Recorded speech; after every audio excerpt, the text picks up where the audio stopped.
Oh my God. The horse collapsed in the middle of Copper Ridge Town, right in front of the saloon where everyone could see. She fell hard. Her front legs buckled like they were made of water, not bone. Her body hit the hot dirt with a sound like a sack of flour dropping from a wagon. A cloud of dust rose up and covered her completely. For 3 seconds, nobody moved. The townspeople just stood there, frozen, watching. It was noon. The sun was so hot that the air looked like it was shaking. Heat waves came up from the ground and made everything look like a dream that was falling apart. The sky was that pale, washed-out blue that happens in the desert when the heat gets too strong. There were no clouds. There was no shade. Just burning light and burning dirt. The horse was brown and white. A mare. Her ribs showed through her skin like she was made of sticks wrapped in thin paper. Her legs were thin and shaking. There were deep cuts on her sides where a whip had torn the skin open.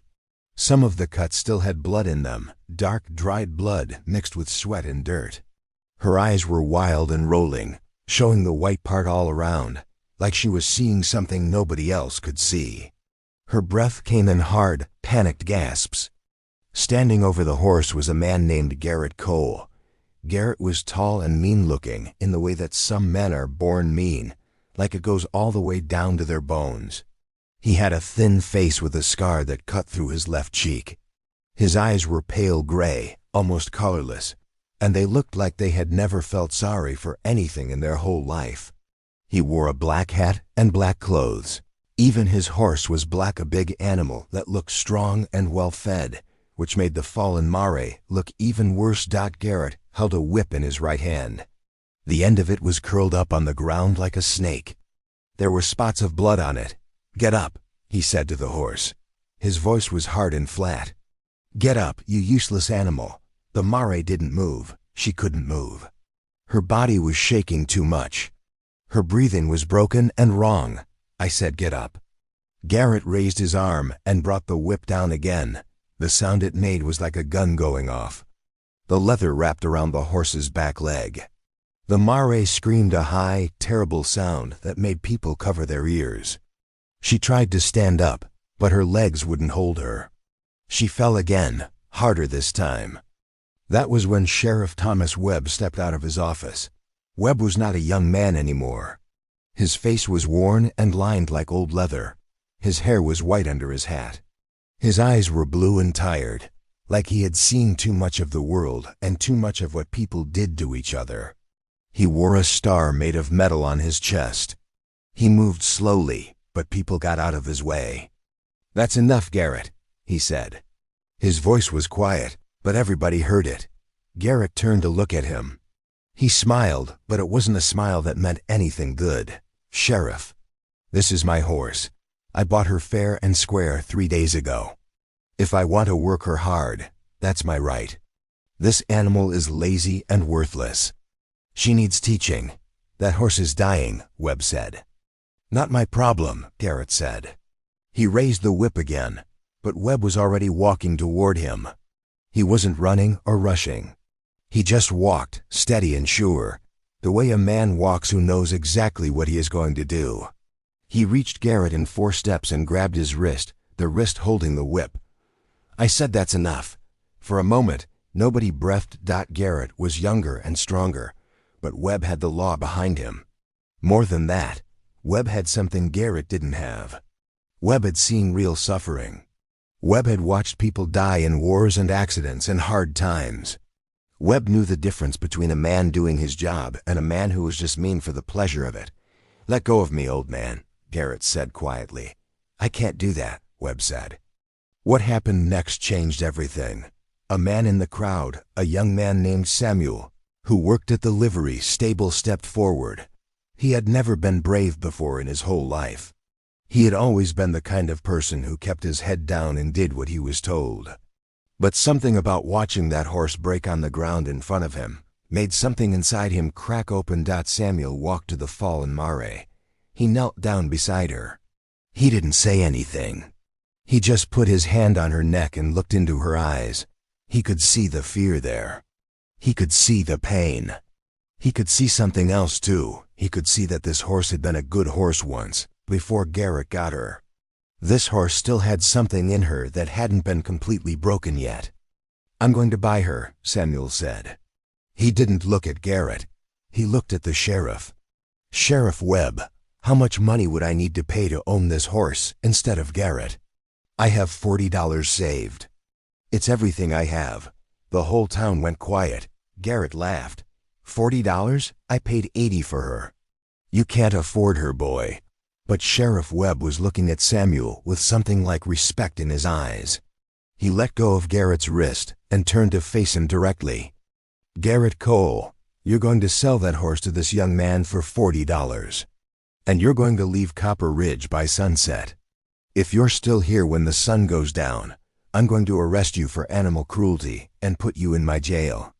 We have laws in this town. You can't tell me what to do," Garrett said. But his voice was less sure now. "I can," Webb said. "And I am."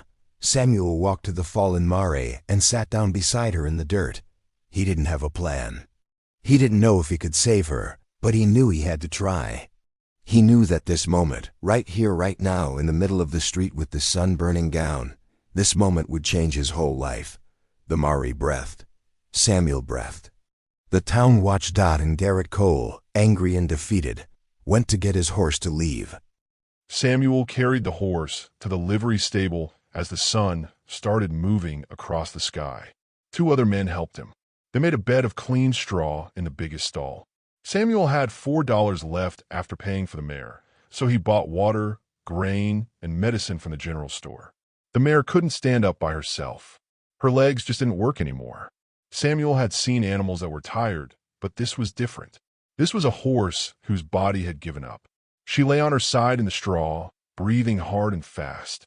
Her eyes were still open, but they looked like they were looking at something far away, something nobody else could see. Samuel sat down next to her and stayed there all through the night.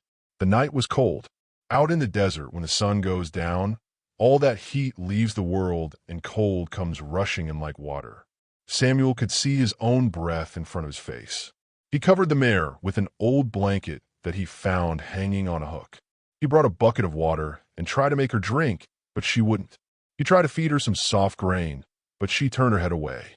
At midnight, Samuel was sitting in the dark, listening to the mare's broken breathing, when he noticed something. There was a brand on her left shoulder. Not the fresh brand that Garrett had put on, a much older brand. Samuel lit a lantern and looked closer. The brand was a simple mark, a circle with 2 lines through it. It looked like a mark he had seen before somewhere. He tried to remember where. Then it came to him. He had seen that brand on horses that came from the Rocking Chair Ranch, about 80 miles north in the valley past the mountains. The Rocking Chair was owned by a woman named Catherine Moore. Everyone in the territory knew about Catherine Moore. She was a widow who had taken over her husband's ranch 15 years ago and made it better than he ever had. She raised the best horses in 3 states. Her animals were beautiful and strong and smart. People said Catherine could talk to horses like they were people. People said she treated her animals better than most people treated their own children. But Catherine Moore had also lost a horse. Samuel remembered the story because it had been told in the saloon and the general store and everywhere people gathered to talk. 2 years ago, a stallion had run away from Catherine's ranch during a bad storm. The horse was her favorite, a young mare named Mercy that Catherine had raised from birth.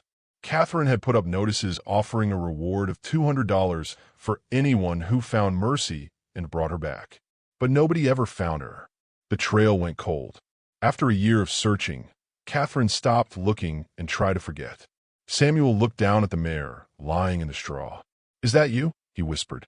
"Are you Mercy?" The mare's eye moved slightly, and she looked at Samuel. For just a moment, something changed in her face, something like remembering.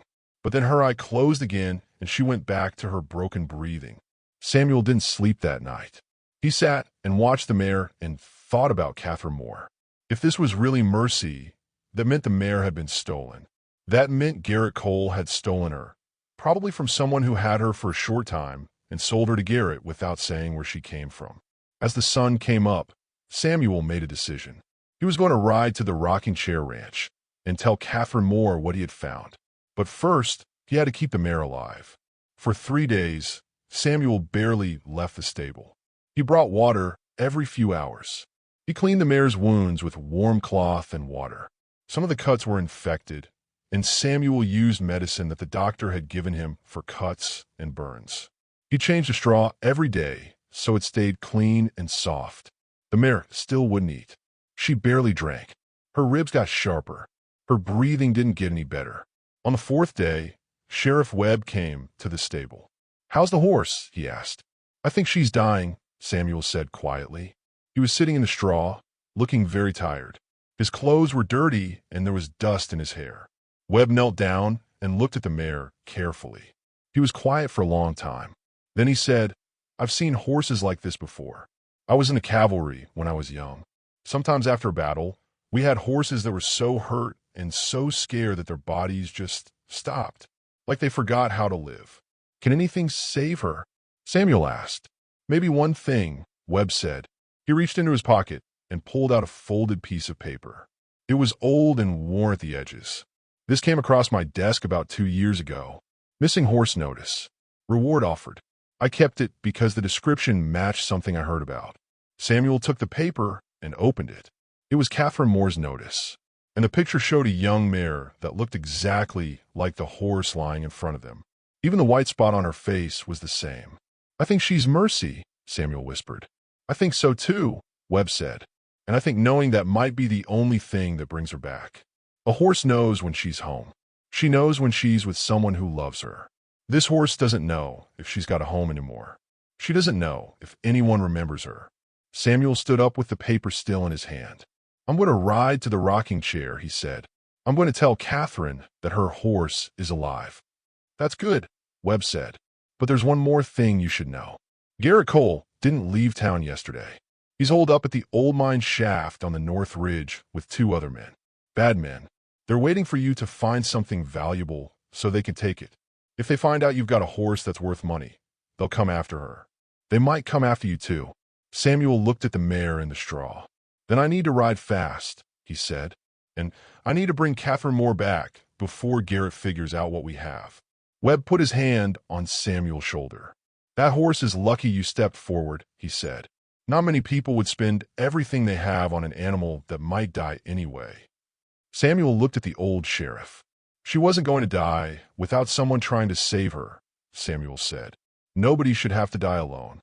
That afternoon, Samuel rode north toward the mountains, toward the rocking chair ranch, toward a woman who had stopped looking but never stopped hoping.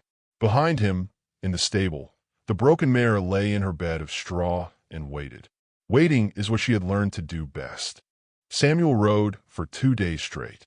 He had to stop only for water and to rest his horse a little, but not for long. The mountains got bigger as he rode north. The air got cooler. The trees started appearing. Pine trees that smelled sharp and fresh and different from anything Samuel knew. He kept looking behind him. He was afraid that Garrett Cole and his men were following. Every time he heard a sound, he thought about that whip. He thought about the broken mare lying in the straw. He thought about how Garrett would want revenge for being kicked out of town. But nobody came. On the afternoon of the 2nd day, Samuel saw the rocking chair ranch in the distance. It was bigger than he expected. The main house was made of redwood and had a long porch. There were several barns, big ones, much nicer than the small stable where Samuel worked. There were fences everywhere, dividing the land into different sections. And in those sections, Samuel could see horses. Beautiful horses. Strong horses. Horses that looked healthy and happy. This was a rich ranch. This was a place where horses were taken care of. Samuel rode up to the main house and got off his horse. His legs were shaking from riding so long. His whole body was covered in dust from the road. He looked down at his clothes. They were old and worn and dirty. He looked like he didn't belong here. The front door opened before he could knock. The woman who came out was not what Samuel expected. He thought Catherine Moore would be old, maybe as old as Sheriff Webb. But Catherine was probably only 45 or 50. She was tall and strong-looking, the way someone looks when they do hard work every day.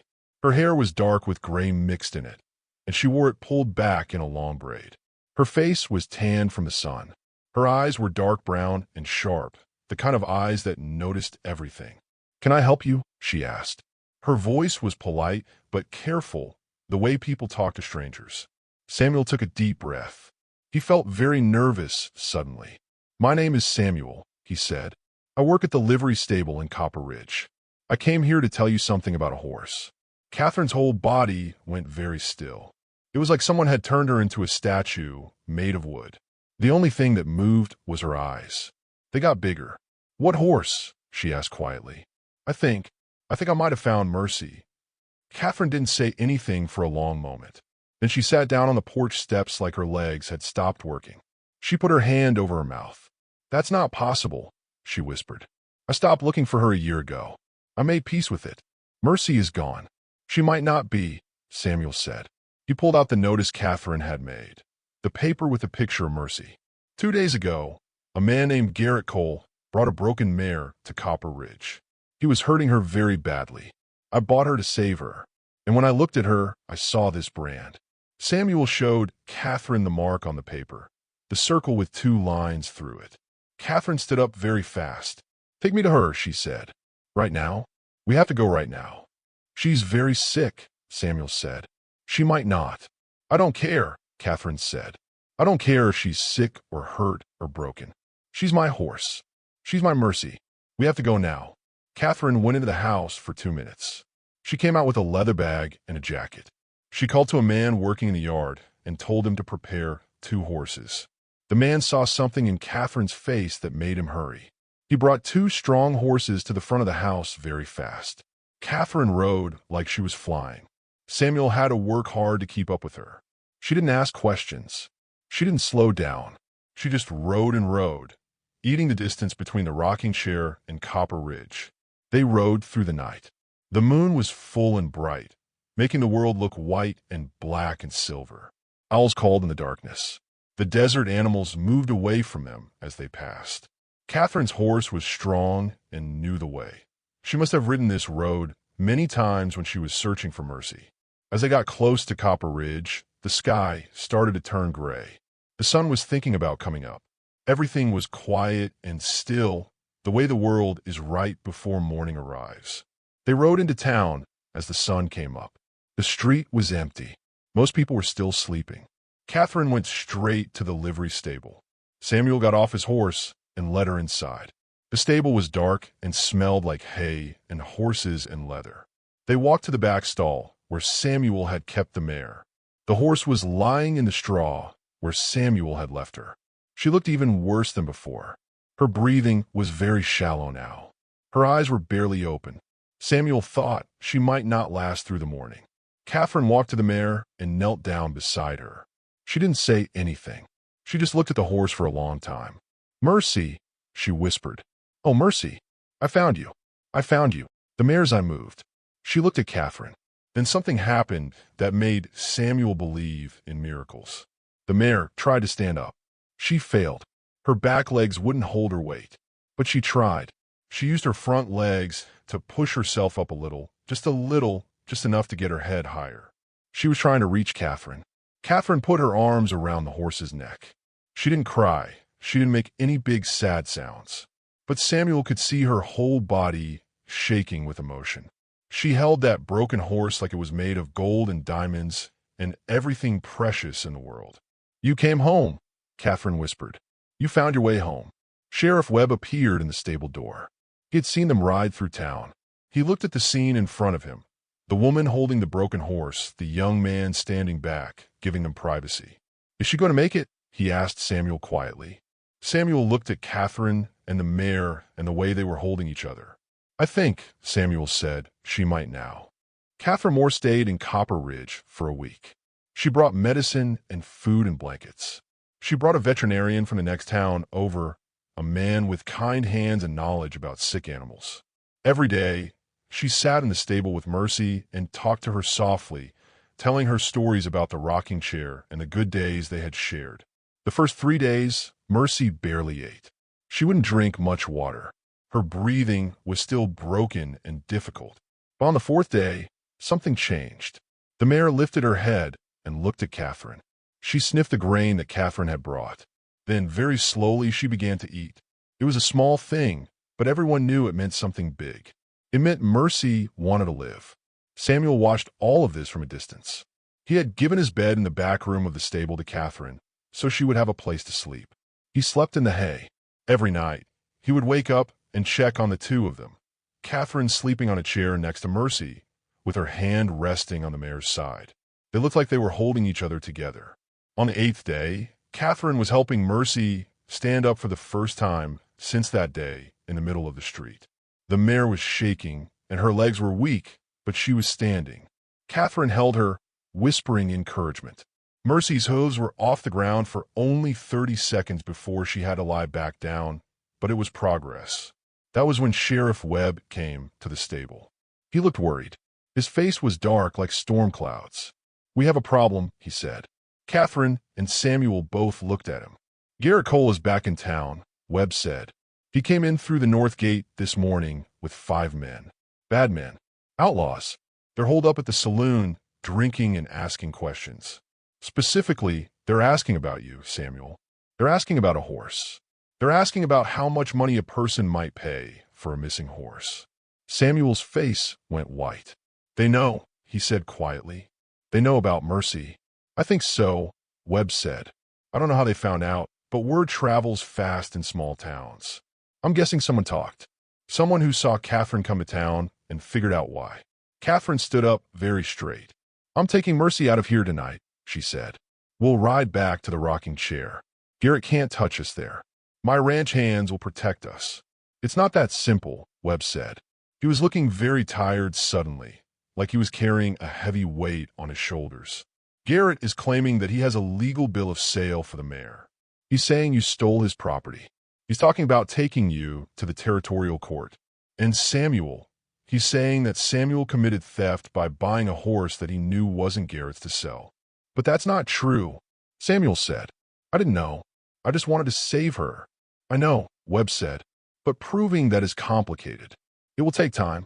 It will take lawyers from the city. And while all of that is happening, Garrett has the law on his side.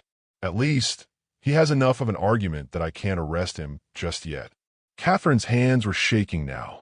"So what do we do?" she asked. "We wait," Webb said, "and we keep our eyes open. Garrett is a coward and a bully, but he's also dangerous. Desperate men do desperate things. If he thinks he's going to lose money or face, he might try something." Webb didn't finish his sentence because that was when they heard the gunshot. It came from somewhere outside the stable, a loud crack that echoed off the buildings. People in the street started yelling. Dogs started barking. Another gunshot, then another. Sheriff Webb ran out of the stable immediately.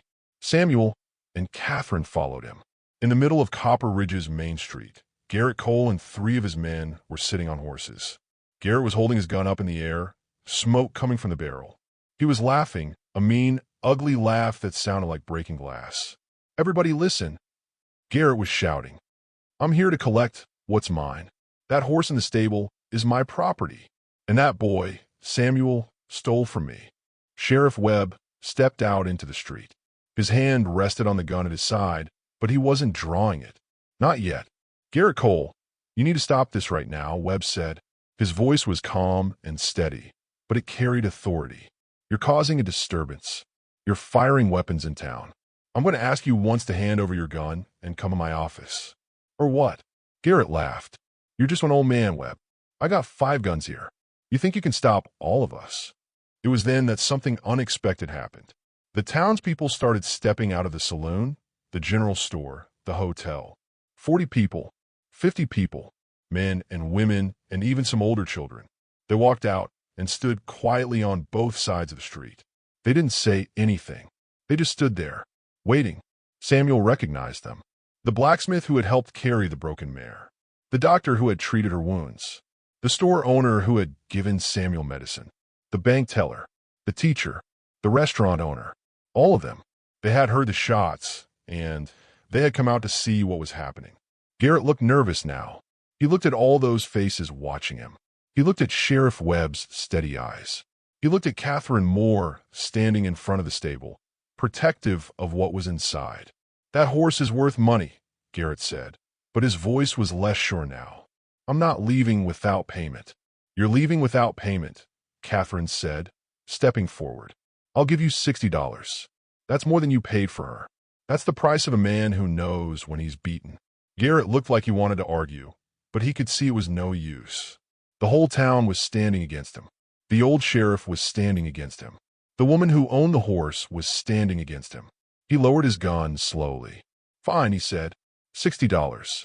But you tell everybody that Garrett Cole got paid in full. You tell them I got what was coming to me. Catherine had the money ready. She walked forward with steady steps and handed it to him. Garrett took it and counted it slowly, making sure every dollar was there. Then he turned his horse around. This isn't over, he said quietly, looking at Samuel. Nobody makes a fool of Garrett Cole.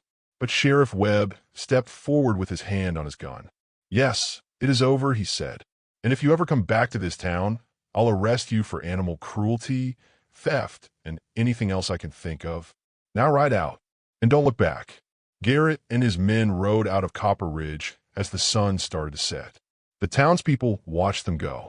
When they disappeared into the dust, the people turned and looked at the stable. Then they looked at Catherine. Then they looked at Samuel.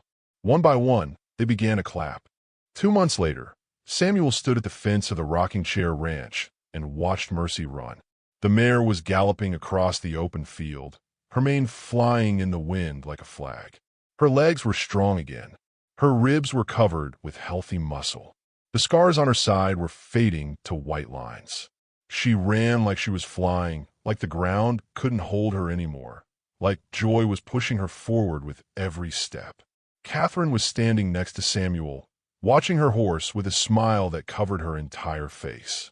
She had come to the fence when Samuel rode up, knowing exactly who it was without having to ask. They had become friends in those 2 months. She's beautiful again, Samuel said. She always was beautiful, Catherine said, even when she was broken. But now the world can see it again. Mercy saw them and came galloping over. She stopped at the fence and pressed her nose against Samuel's chest.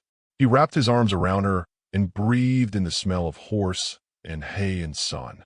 Mercy made a soft sound, not a scream or a frightened neigh, but a gentle greeting, a sound of recognition, a sound of peace.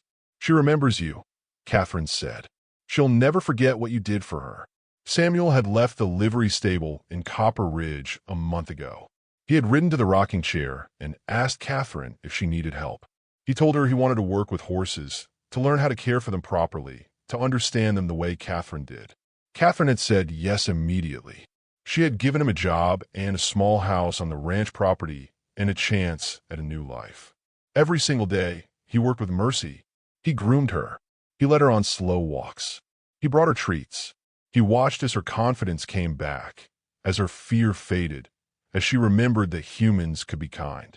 Catherine walked back to the house and returned with 2 cups of coffee. She and Samuel sat on the fence and drank it while Mercy walked around the field, eating grass and stopping sometimes to just stand in the sun. I got a letter from Sheriff Webb yesterday, Catherine said. He said that Garrett Cole was arrested 3 weeks ago in a town called Mercy Falls. Did you catch the name? Mercy Falls. He was there for robbing a bank. He's going to prison for a long time. Samuel didn't feel happy about that. He didn't feel sad either.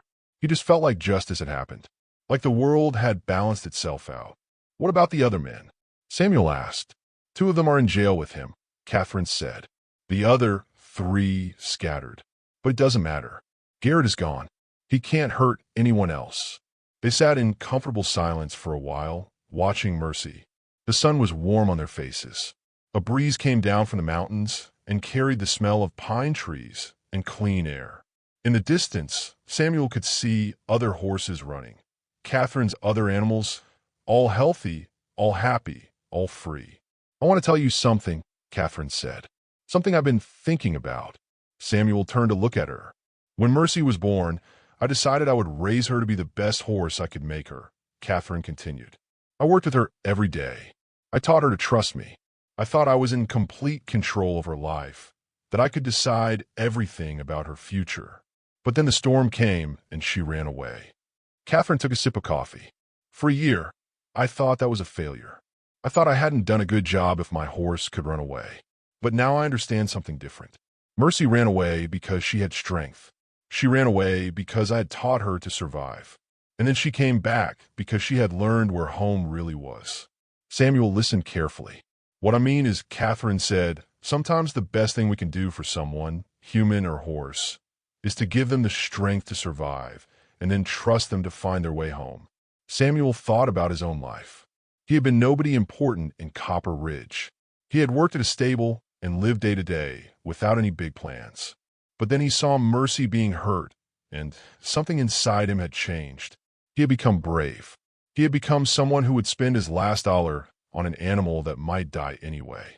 And it had led him here, to this ranch, to Catherine, to a life that was bigger and more meaningful than anything he could have imagined. "Thank you," Samuel said, "for giving me a chance." "Thank you," Catherine said, "for saving my horse." That night, Samuel couldn't sleep. He walked out to the stable where Mercy slept. The mare lifted her head when he came in. Her eyes were soft and dark and peaceful. "I want to tell you a story," Samuel said, even though Mercy was just a horse and couldn't understand words. But sometimes horses understand things that go deeper than words. 2 months ago, you fell in the street and nobody helped you. I was just a boy who worked in a stable, and I didn't have much money or power or anything important. But I loved you enough to try. And you loved me enough to come back. You loved Catherine enough to survive. You showed us that nothing is broken forever. You showed us that home is worth fighting for. Mercy walked over to Samuel and rested her head on his shoulder. "You changed my life," Samuel whispered. "You changed Catherine's life. You changed this whole town. You made people remember why they should care about each other." The next morning, Samuel woke up to find Catherine and Mercy standing outside a small house. It was just after sunrise. The sky was painted in colors, orange and pink and gold. The mountains were dark blue silhouettes against the bright sky. "I want to show you something," Catherine said. She had a saddle with her. Not a heavy working saddle, but a beautiful saddle made of soft leather decorated with silver. She placed it gently on Mercy's back. Mercy stood perfectly still, trusting. Catherine checked every strap carefully. "Mercy is ready to be ridden again," Catherine said, "and I think you should be the first one to do it. After me, of course." Samuel's eyes got wide. Really, Catherine said, "but not just a ride around the ranch. I want to take you somewhere special. There's a place I go sometimes when I need to think. A place where you can see for 100 miles in every direction." Samuel climbed into the saddle carefully. Mercy felt strong beneath him, confident. She knew what to do. Catherine rode her own horse, and they headed toward the mountains. They rode for 2 hours, climbing higher and higher into the hills. The air got cooler. The trees got thicker. Then suddenly, they came out onto a ridge, and the whole world opened up below them. Samuel could see everything. The rocking chair ranch in the distance. Other ranches. The town of Copper Ridge, tiny from up here. Fields and forests and rivers. Mountains stretching away toward the sky. The earth seemed to go on forever. "This is where Mercy came," Catherine said quietly. "When she ran away, a shepherd found her up here, hungry and hurt and scared. He took care of her for a few months until she recovered. Then she started finding her way back, little by little, following the landmarks she remembered from her old life. She stopped at that stable because Samuel was there, because her heart was telling her something was right about him." Samuel sat on Mercy's back and looked out at the world. "So she found me," Samuel said. "She found you," Catherine agreed. "And you found her, and I found both of you. That's how it works sometimes. That's how healing happens. Not all at once, but in pieces through different people and different moments, until one day you look around and everything is whole again." Mercy nickered softly, as if she understood. They sat on that ridge for a long time, watching the sun climb higher in the sky. They didn't talk much. They didn't need to. Sometimes the most important things in life don't need words. As the sun reached the middle of the sky, Catherine turned her horse around. "Come on," she said. "Let's go home." And Samuel, riding on the mare that had changed everything, followed her back down the mountain. Behind them, the ridge held the memory of 2 broken souls who had found their way home, and the young man who had taught them that some things, like hope, like love, like second chances, are worth everything. The wind carried their story down the mountain and across the desert and into the hearts of anyone who believed that miracles still happen, even in a harsh world. Even now, even here, even in the Wild West. The end.